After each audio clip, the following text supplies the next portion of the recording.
നിങ്ങളുടെ ഇഷ്ട പരമ്പരകളുടെ മുഴുവൻ എപ്പിസോഡുകളും ടെലികാസ്റ്റിന് ശേഷം എക്സ്ക്ലൂസീവായി സൺ നെക്സ്റ്റ് ആപ്പിലൂടെ കാണൂ. ഇന്ത്യൻ ഉപഭോക്താക്കൾക്ക് മാത്രം സൗജന്യം. പല വക്കീലന്മാരും കൈയൊഴിഞ്ഞപ്പോഴാ സാറിന് കാണാൻ വന്നത്. അതും തുച്ഛമായ കാശുമായി. എനിക്ക് വിധിയില്ല. എന്തായാലും ഞാനൊരു കാര്യം പറയാൻ വേണ്ടി ഇപ്പൊ വിളിച്ചത്. എന്താ സാർ? സ്വാതിയുടെ കേസ് ഞാൻ ഏറ്റെടുക്കുന്നു. സത്യമാണോ സാർ ഈ പറയുന്നത്? സത്യം. സ്വാതിയുടെ കഥ ഞാൻ എന്റെ ഭാര്യ പൂജയോട് പറഞ്ഞു. പൂജയാണ് നിർബന്ധിച്ചത് ഈ കേസ് ഏറ്റെടുക്കണമെന്ന്. സ്വാതി പറയുന്നത് എന്റെ ഭാര്യ കേൾക്കുന്നുണ്ട്. ആണോ? Thank you madam, thank you. മാഡത്തിനോട് എങ്ങനെ നന്ദി പറയണമെന്ന് എനിക്കറിയില്ല.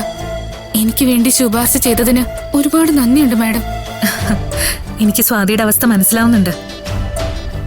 വിജയാശംസകൾ Swathi. Thank you madam. Good night.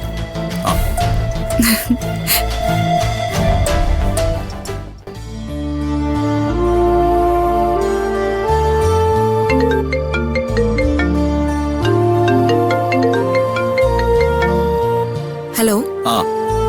Hello Sneha. Sir പറഞ്ഞോളൂ. സ്നേഹ, നമ്മുടെ ആ സ്വാതിയുടെ കേസില്ലേ, നമ്മള് റിജക്ട് ചെയ്ത കേസല്ലേ? ആ കേസ് നമ്മളങ്ങ് ഏറ്റെടുക്കുന്നു. അല്ല, നമ്മളതിന്റെ മെറിറ്റ് ഒക്കെ വെച്ച് തൽക്കാലം വേണ്ടെന്ന് വെച്ചതല്ലേ? എന്തായാലും നമ്മൾ ആ കേസ് എടുക്കുന്നു. സ്നേഹ, ആ സ്വാതി വിളിച്ച് നാളെ ഉച്ചയ്ക്ക് ശേഷമുള്ള ഒരു സമയം കൊടുക്കും. പിന്നെ വരുമ്പോ കരുതേണ്ട ഡോക്യുമെന്റ്സിനെ കുറിച്ചൊക്കെ സൂചിപ്പിച്ചേക്ക്. ശരി സർ. Okay, good night. സന്തോഷമായോ?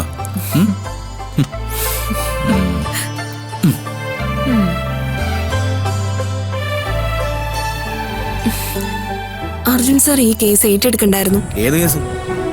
ഞാൻ പറഞ്ഞില്ലേ, ഒരു സ്വാതി. ഏതൊക്കെയോ വക്കീലന്മാരെ കണ്ടു, ആരും ഏറ്റെടുത്തില്ല. ഒടുവിൽ അർജുൻ സാറിന്റെ അടുത്ത് വന്നു ആ കേസ്. അതിലെന്ത് ഇഷ്യൂ? ഏറ്റെടുക്കട്ടെ. എന്തായാലും സാറ് തീരുമാനിച്ചു, അപ്പൊ നടക്കട്ടെ.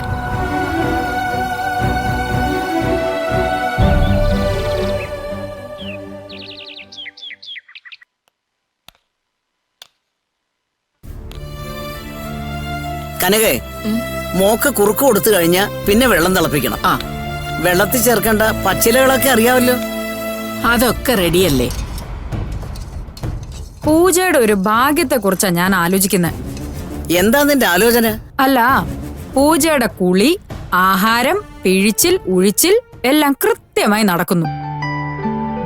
ഞാൻ പ്രസവിച്ചു കിടന്നപ്പോ ഇതുപോലൊരു ശുശ്രൂഷ എനിക്ക് കിട്ടിയില്ല. അതെങ്ങനെ കിട്ടും?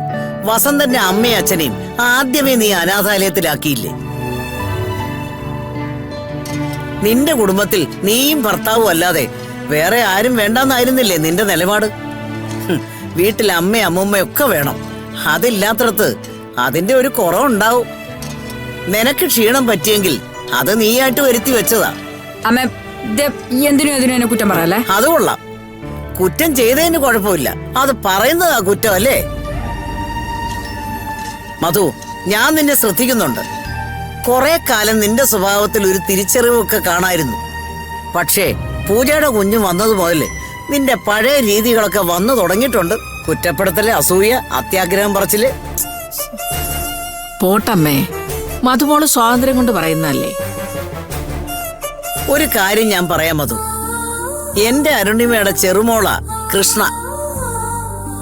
അരുണിമയും പൂജയും അനുഭവിച്ച ദുഃഖങ്ങൾ മറക്കാൻ ദൈവം കൊടുത്ത മാലാഖ കുട്ടി.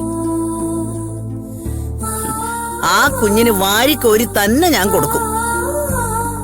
കുഞ്ഞിനെ മാത്രമല്ല, കുഞ്ഞിന്റെ അമ്മയ്ക്കും. അതിന് കണക്ക് പറയാൻ വരണ്ട. എനിക്കുള്ളതെല്ലാം ഇനി അവക്കാ. കനകേ, നീ അത് എടുത്തോണ്ട് വാ.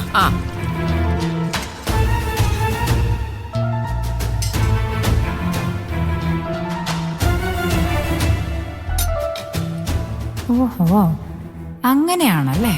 ഉള്ളതെല്ലാം പുതിയ അവകാശിക്ക്. വരട്ടെ, കാണാം.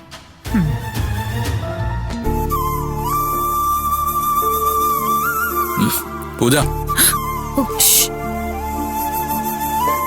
ഉറങ്ങ ഉറങ്ങ.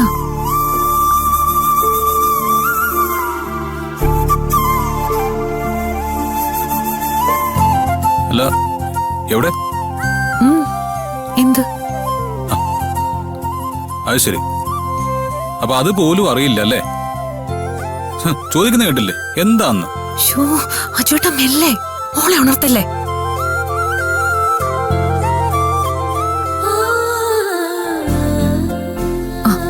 അജുവേട്ടാ ഞാനൊരു കാര്യം പറയാം. എന്താ? ആശുപത്രിയിൽ ചെന്നു കഴിഞ്ഞാ വാക്സിനേഷന് അജുവേട്ടൻ തന്നെ ഡോക്ടറുടെ അടുത്തേക്ക് കൊണ്ടുപോകണം. മോളുടെ കൈ സൂചി വെക്കുന്നത് എനിക്ക് കണ്ടു നിൽക്കാൻ വയ്യ. അതൊക്കെ ശരി, പക്ഷെ ഞാൻ ചോദിച്ചതിന് ഉത്തരം പറഞ്ഞില്ല. എവിടെ? എന്തെവിടെയെന്ന്? അപ്പൊ ഞാൻ കേട്ടതൊക്കെ ശരിയാ. ഇപ്പൊ എനിക്ക് മനസ്സിലായി. എന്റെ അജുവേട്ട എന്താന്ന് വെച്ചൊന്ന് പറ. ഇല്ല, ഞാൻ പറയുന്നില്ല. പറയാതെ തന്നെ ഓർമ്മ വരുമെന്ന് അറിയണമല്ലോ. അജുവേട്ടാ പരീക്ഷിക്കാത്ത കാര്യം എന്താന്ന് വെച്ചാ പറഞ്ഞേ. അല്ല, മോള് വന്നതിന് ശേഷം എന്റെ പല കാര്യങ്ങളും താൻ മറക്കുന്നു. ഷെടാ അജുവേട്ടന് എന്ത് കാര്യം മോള് വന്നതിന് ശേഷം ഞാൻ പറഞ്ഞേ. സാധാരണ ഞാൻ കുളിച്ചിട്ട് വരുമ്പോ എനിക്കുള്ള അയൺ ചെയ്ത ഡ്രസ്സ് റെഡിയാക്കി വെച്ചിട്ടുണ്ടാവോ? ഓഹ് ആണേ? അയ്യോ സോറി അജുവേട്ടാ, അജുവേട്ടൻ കണ്ടതല്ലേ. രാവിലെ എണീറ്റ ശേഷം ഇവളുടെ അടുത്തുനിന്ന് മാറാൻ പറ്റിയിട്ടില്ല. ഇതാ ഒരു മിനിറ്റ്, ഞാനിപ്പോ അയൺ ചെയ്ത് തരാം. വേണ്ട വേണ്ട വേണ്ട വേണ്ട, ഇനി ഞാൻ തന്നെ എടുത്തോളാം. അല്ല, ഇതൊക്കെ പറഞ്ഞു കേട്ടിട്ടുണ്ട്. ഒരു കുഞ്ഞായി കഴിയുമ്പോ പിന്നെ സ്ത്രീകളുടെ ശ്രദ്ധയും സ്നേഹവും മുഴുവൻ കുഞ്ഞുങ്ങളോടാവുമെന്ന്. ഭർത്താക്കന്മാരുടെ കാര്യങ്ങൾ അവർ അവഗണിക്കുന്നു. ഇതൊക്കെ വെറുതെ പറയുന്നതാ ഞാൻ കരുതിയത്. എന്തായാലും ഇപ്പൊ എനിക്കെല്ലാം മനസ്സിലായി. സംഗതി സത്യമാണെന്ന്. 24 മണിക്കൂറും മോളുടെ കാര്യങ്ങളിലെ ശ്രദ്ധയുള്ളൂ. ഇപ്പൊ തനിക്ക് മോള് മതി. ഇനി എന്റെ ഡ്രസ്സൊക്കെ ഞാൻ തന്നെ എടുത്തോളാം. ദേ ഇങ്ങനെയൊക്കെ പറഞ്ഞ എനിക്ക് സങ്കടം വരുവേ. ഇത് നമ്മുടെ കുഞ്ഞല്ലേ അജുവേട്ടാ. ഇവൾക്ക് വേണ്ടി ചെയ്യുന്നത് അജുവേട്ടന് വേണ്ടി ചെയ്യുന്നത് പോലെ തന്നെയല്ലേ. എന്തായാലും അജുവേട്ടന്റെ കാര്യങ്ങൾ ശ്രദ്ധിക്കുന്നില്ല എന്ന് അജുവേട്ടന് തോന്നിയെങ്കിൽ സോറി. ഞാൻ പറഞ്ഞില്ലേ, ഇനി മുതൽ എന്റെ കാര്യങ്ങളൊക്കെ ഞാൻ നോക്കിക്കോളാം.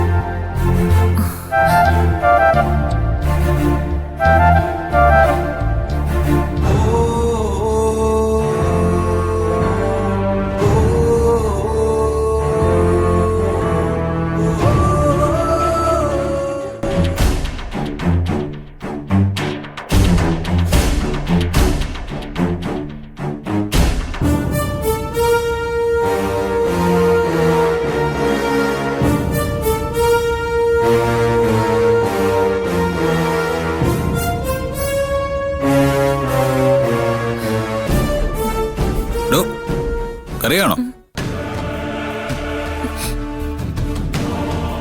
ഞാനേ തന്നെ ഒന്ന് പറ്റിക്കാൻ വേണ്ടി പറഞ്ഞല്ലേ.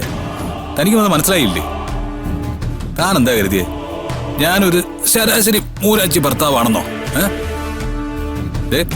കണ്ണുറച്ച് എന്നിട്ട് വേറെ റെഡിയാവോ? എടൂ, രാവിലെ 10 മുമ്പേ മോളെയും കൊണ്ട് ചെല്ലേണ്ടതാ. 11 മണി വരെ വാക്സിനേഷൻ ഉള്ളൂ. എഴുന്നേക്ക്. എണീക്കാൻ.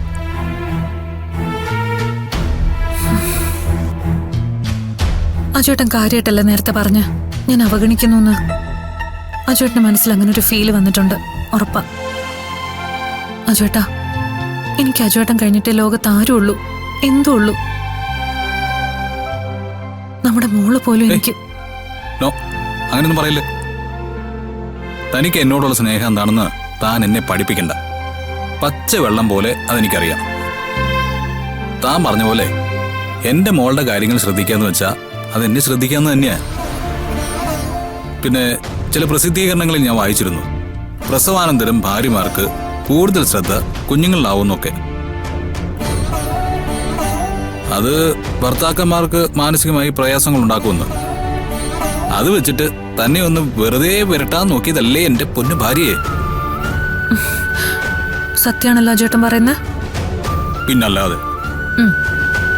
എങ്കിതേ എന്നെ കരയിച്ചേന് സോറി പറഞ്ഞിട്ട് ഇവിടെ ഒരു ഉമ്മ വന്നേ. ഓ അപ്പടിയാ. സോറി സോറി സോറി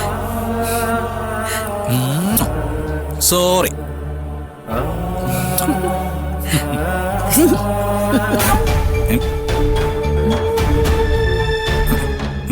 ചേടാ, ഇതിനൊക്കെ ഒരു നേരവും കാലവും ഇല്ലേ? അല്ല അച്ഛമ്മ, പൂജയുടെ കവളിൽ എന്തൊരു ചുവന്ന പാട്. ആ ആ, ആ, ന്യായീകരിച്ച് പാടുപെടണ്ട. ഒരു റൂമിലേക്ക് വരുമ്പോ ഡോറി മുട്ടാനുള്ള ഒരു മിനിമം മര്യാദ എങ്കിലും കാണിച്ചൂടെ? ചുമ്മാ ഇരി അജുവേട്ടാ. നിങ്ങൾ ഇങ്ങനെ ജീവിത അവസാനം വരെ സന്തോഷമായിട്ടിരിക്കണം. അതെ അച്ചമ്മയ്ക്ക് പറയാനുള്ളൂ. ദേ മോക്കുള്ള കുറുക്ക്. നോക്കട്ടെ നോക്കട്ടെ. നിനക്കെന്തിനാ? ഞാനിത് കാത്തിരിക്കുകയായിരുന്നു. 2 ദിവസം മുമ്പ് ഞാൻ ഇതിന്റെ ഒരു ടേസ്റ്റ് നോക്കിയത് മുതൽ ഞാൻ ഇതിന്റെ ആരാധകനായി. കൊണ്ടുപോടാ ഇവിടെ. ദാ മോള് കഴിക്ക്. ഇത് അമ്മമാരുടെ ആരോഗ്യത്തിന് വേണ്ടിയുള്ളതാ. കരിപ്പെട്ടിയും അരി പൊടിച്ചതും കറിവേപ്പിലയും ഇലവങ്കവും ഒക്കെ ഇട്ട് കുറുക്കിയതാ. പക്ഷെ പലയിടത്തും കഴിക്കേണ്ട ആൾക്കാർക്ക് ഇത് കിട്ടാറില്ല. വീട്ടിലെ മറ്റുള്ളവരായി ഇത് കഴിച്ചു തീർക്കുന്നേ. വാക്സിനേഷൻ എപ്പോഴാ നമ്മളെ കൊണ്ടുപോകുന്നേ? ഇറങ്ങാൻ തുടങ്ങിയ അച്ഛമ്മേ. വളരെ ശ്രദ്ധിച്ചൊക്കെ വേണം യാത്ര ചെയ്യാൻ കേട്ടോ.